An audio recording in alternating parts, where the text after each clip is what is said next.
Hello, welcome back to Oliver's Greenhouse.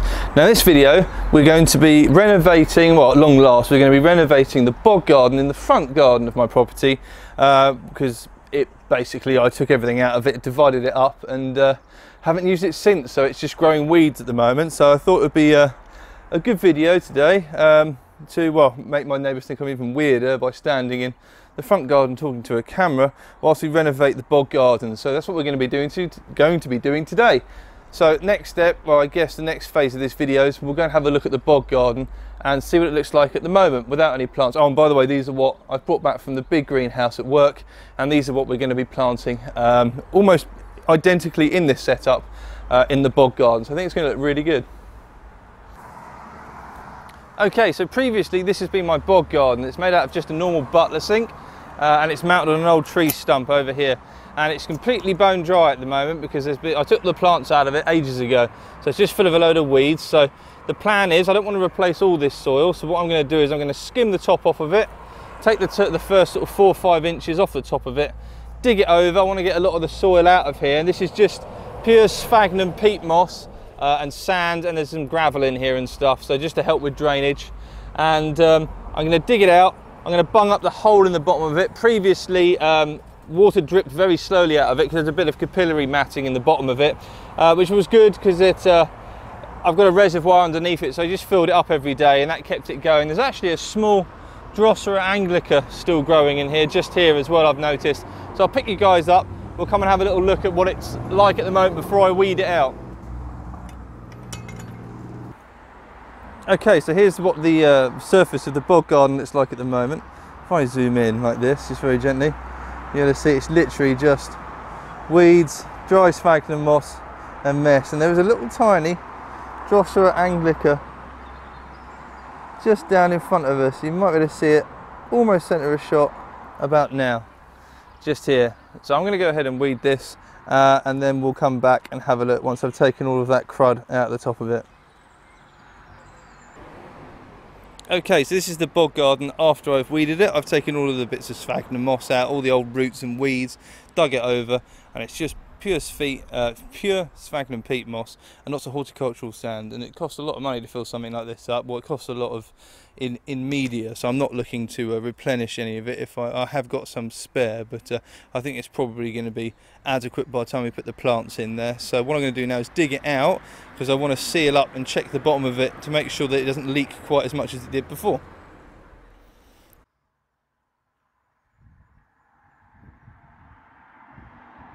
Okay, so I've got the sink excavated now.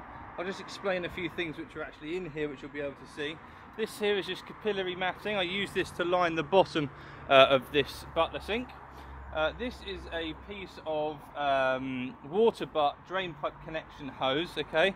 And this has 2 openings, one on both opposing corners of the trough. And what I did was I drilled loads of holes through that to act as an easy way of filling the bog garden up basically, and also keeping an eye on water levels. So what happens is when this is all full of soil, these are just at the surface of the soil like this, and you can pour a watering can full of water down there and it takes that water straight the way to the bottom of the bog garden and retains it down there, so you're not losing so much stuff through evaporation, and that's what that's for. And then what I'm going to do is I'm just going to seal a plug in here to make sure we don't get any leaks in future, because what was happening is it was leaking. I'd sealed it up using Sikaflex last time, which had sort of done a job, but over time water always has a habit of finding a way into and through the tiniest of gaps. So that's basically what happened there. So I'm in the process of just cleaning that up. Then I'm going to silicone a plug in that hole to stop that from happening again. I've got some silicone here, I'll be showing that in a bit, and then that should create a little bit more, it should be slightly more waterproof, and then we'll be refilling it and planting some plants. So that's next. Okay, so what I'm just doing here is I'm just trying to remove as much of the rubbish from around this the existing plug hole and sort of tidy it up as well. I've got a little bit of kitchen roll just to give it a wipe because we want to make a sort of a decent seal using the replacement sealant in there. If I can get the worst of this out, I've got a fork here as well which I can use to scratch that out of the way. This is sort of tarry stuff. I don't know if it's going to focus on that. It's this sort of tarry stuff here. It hasn't sealed well, so I'm not going to be using that. I've got some all-weather sealant which goes off even when it's wet. So I'm going to close this gap up using this device here. I purchased this. It's just like a universal plug thingy. You can push it and it turns into a strainer. So I'll be sealing all of this completely shut, sealing it all up nice and tight, and that just covers that hole perfectly like that. So that's what I'm doing at the moment. Just going to clear this out.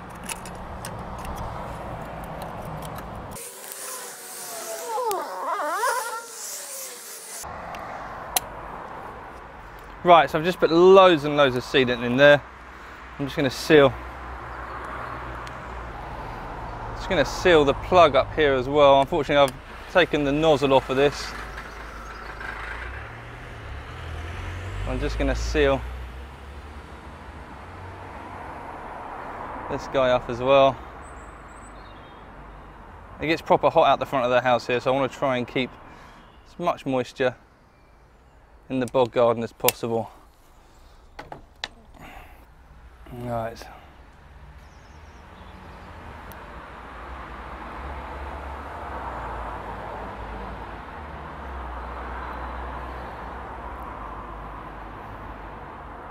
There we go, sealant's going absolutely everywhere. And that's squidged right the way through there as well. Next, the big thing to do is to squeeze it into place down here.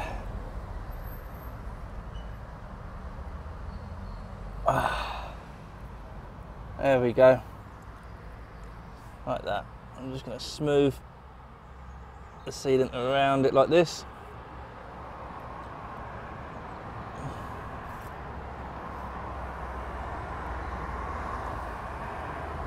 It's not a pretty job, but then again, you're not going to be seeing this bit, so it doesn't really matter. All it's got to do is not leak. And I think we're going to do a pretty good job of that. It's very humid outside today, but it's also very warm, so I'm expecting this stuff to go off pretty quickly.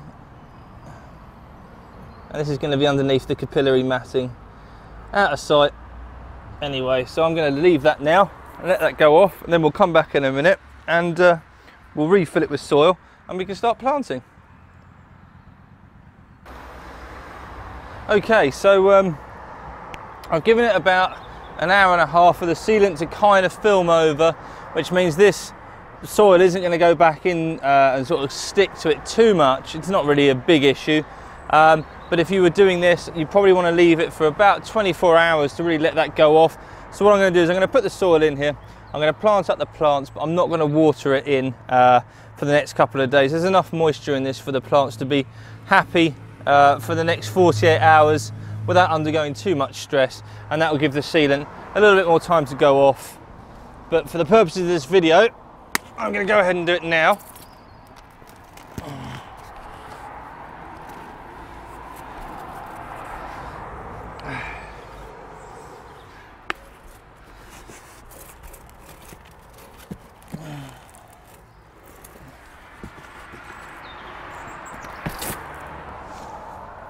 I'm just going to break up any of the large bits with my hands.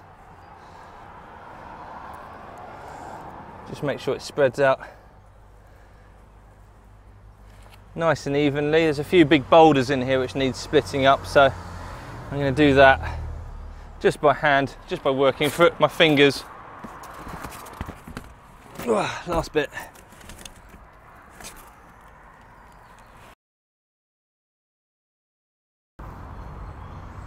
I think we have to take some of that out. What's happened is where I've dug it out of the actual bog garden, it's become aerated, and therefore it looks like there's a lot more here than there actually is. So what I'm going to do is I'm just going to skim the top of that off with a shovel. So I have to take into account we're going to be adding to this anyway when we put the plants in. So I'm going to take a few spadefuls off the top like this. like that.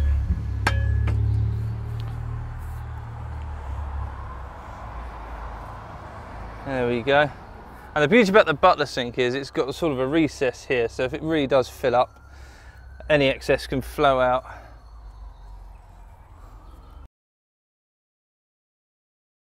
There we go. Just like that. Okay, so here are the plants that I've decided to put in the bog garden, some of which originally actually came out of this bog garden and they were subsequently divided. There's a little weed in here, I just need to pick that out of there before it gets a chance to grow in the bog garden after we spent all this time redoing it. So when we come talking about positioning these plants, we need to think what's going to grow the tallest, what's going to grow to sort of medium size, and what's going to be a real ground hugging. So this should be relatively obvious. So we've got some of these taller Sarracenias. These guys are going to go at the back. It's all about perspective. Think about where the garden's going to be viewed from. And then these are sort of mid-height. These will grow to sort of about this height, maybe a little bit taller. So they're going to go just in front of these larger growing species here, or hybrids should I say. And then I've got the Pinguiclia and the Drosera. These guys are going to go right along the front, so that you're going to, basically your view is going to step down in a slope towards wherever the perspective of the viewer is. So what I shall do now is I shall place them out in the bog garden and work out where exactly I'm going to want them to go, with enough growing room so that they can actually, you know, expand, put on growth, and eventually in a couple of years' time we'll probably have them all out again, divide them up and then replant it. If the soil in the bog garden was older than it is, it's only, I don't know, 18 months, maybe a little bit older than that, maybe as much as two and a half years old, I would probably replenish it. So what I'd do is I'd get some of the fresh peat moss and go in there and sort of maybe take out half of it and replenish it. We really want to use horticultural sand. These guys are in perlite. If you use horticultural sand, because it's heavier, it kind of stays put. If you use perlite in your mix in a bog garden, what you'll find is with the rainfall, basically the perlite, because it's so light, would eventually migrate to the surface of the bog garden. So you'll end up with a bog garden which has got this sort of like greeny, browny perlite right the way across the top of it, which I don't think is very aesthetically pleasing, which is why I tend to use horticultural sand out there, not really washed, or if you can get hold of it, aquarium sand, because that's also really clean from, it hasn't got any minerals in it, and it's going to be a lot more aesthetically pleasing in the long run. So what I'm going to do now is pick them up, position them in the bog garden, make sure I'm happy with where I want them to go, and then eventually set about planting them. Okay, so I've positioned the plants on top of the bog garden in the locations in which I want them to grow. So it's given a sort of an aesthetically pleasing layout for the plants, and it's going to look really, really smart. There's a small gap down here, I should be able to show you. Just here, I actually found another Drosera Anglicare and a few more rotundifolia which were in the bog garden, begging, clinging onto life. So I've put those guys down there, so there'll be some sundews on the front, the Pinguiclia at the side, they don't mind a little bit more shade. This is Sarracenia maroon, Sarracenia castestebii or catesbii, I can't remember how to pronounce it. Over the back we've got two Sarracenia leucophylla cross rubra, and this guy is in the middle is a leucophylla cross aureophila. So it's going to look really, really nice. I'm looking forward to getting the guys in. I'll put you guys in a position where you can see, and we'll get on and plant these. Okay, so I'm going to get on now and plant these guys up. I'm not going to make you sit through this. I don't know how interesting it's going to be. Probably not very. And then I'll turn the camera back on and we'll have a look and see how I got on and what the end product looks like. Okay, so that's the bog garden all planted up. I've stuck all the plants in the locations that we decided beforehand. I've managed to find a few sundews as well. There's a few Drosera Anglicare and rotundifolia I've popped in there as well. These Pinguiclia, which are almost impossible to plant without covering them with the peat moss. I've just literally sprinkled the tiniest amount of rainwater over the top, just to wash any excess media off of the sundews and off of some of the pitchers. And like I said, I won't be watering this properly for a good few days yet, just to give it a chance to all sort of settle in. But I'll pick you guys up, move you closer, and we can have a little look at exactly what's in here. Okay, so starting over to the left here by my hand, we've got some Pingriclia. Drosera rotundifolia, which is kind of laying flat against the surface of the bog garden at the moment. But there's still some dew on it. I've just rinsed it off with some rainwater. Also in front we've got some Drosera Anglicare. This was originally growing in here many moons ago, and I took it out and potted it up, and it's been in the big greenhouse at work. These were the few small Drosera that I found that were just in the bog garden, still hanging on. So I potted those in there as well. Another butterwort, another Pingriclia vulgaris over the back. This is Sarracenia maroon, centre of shot. Catesbe over the back. The Oreophylla cross rubra, both sides, that one there and that one there. And then the big Leucophylla cross Oreophylla in the middle. So that's that all done. Okay, so if any of you guys are interested in how to do this using a butler sink and would like a few more details, if there's enough interest in this video, what I'll do is I'll do a bit of an explanatory video on how to build one of these using some pens and paper and basically draw what it is that I've done. This is a very, very cheap and effective way of doing this. You can pick these butler sinks up all over the place on Gumtree and eBay for like next to nothing. So what I would warn you, they do weigh an unbelievable amount. Even before you put the media in, they weigh serious amounts. So it's definitely a two-man lift either way. So thanks for watching. I hope you like this video. Give us a thumbs up, like down below, and please subscribe.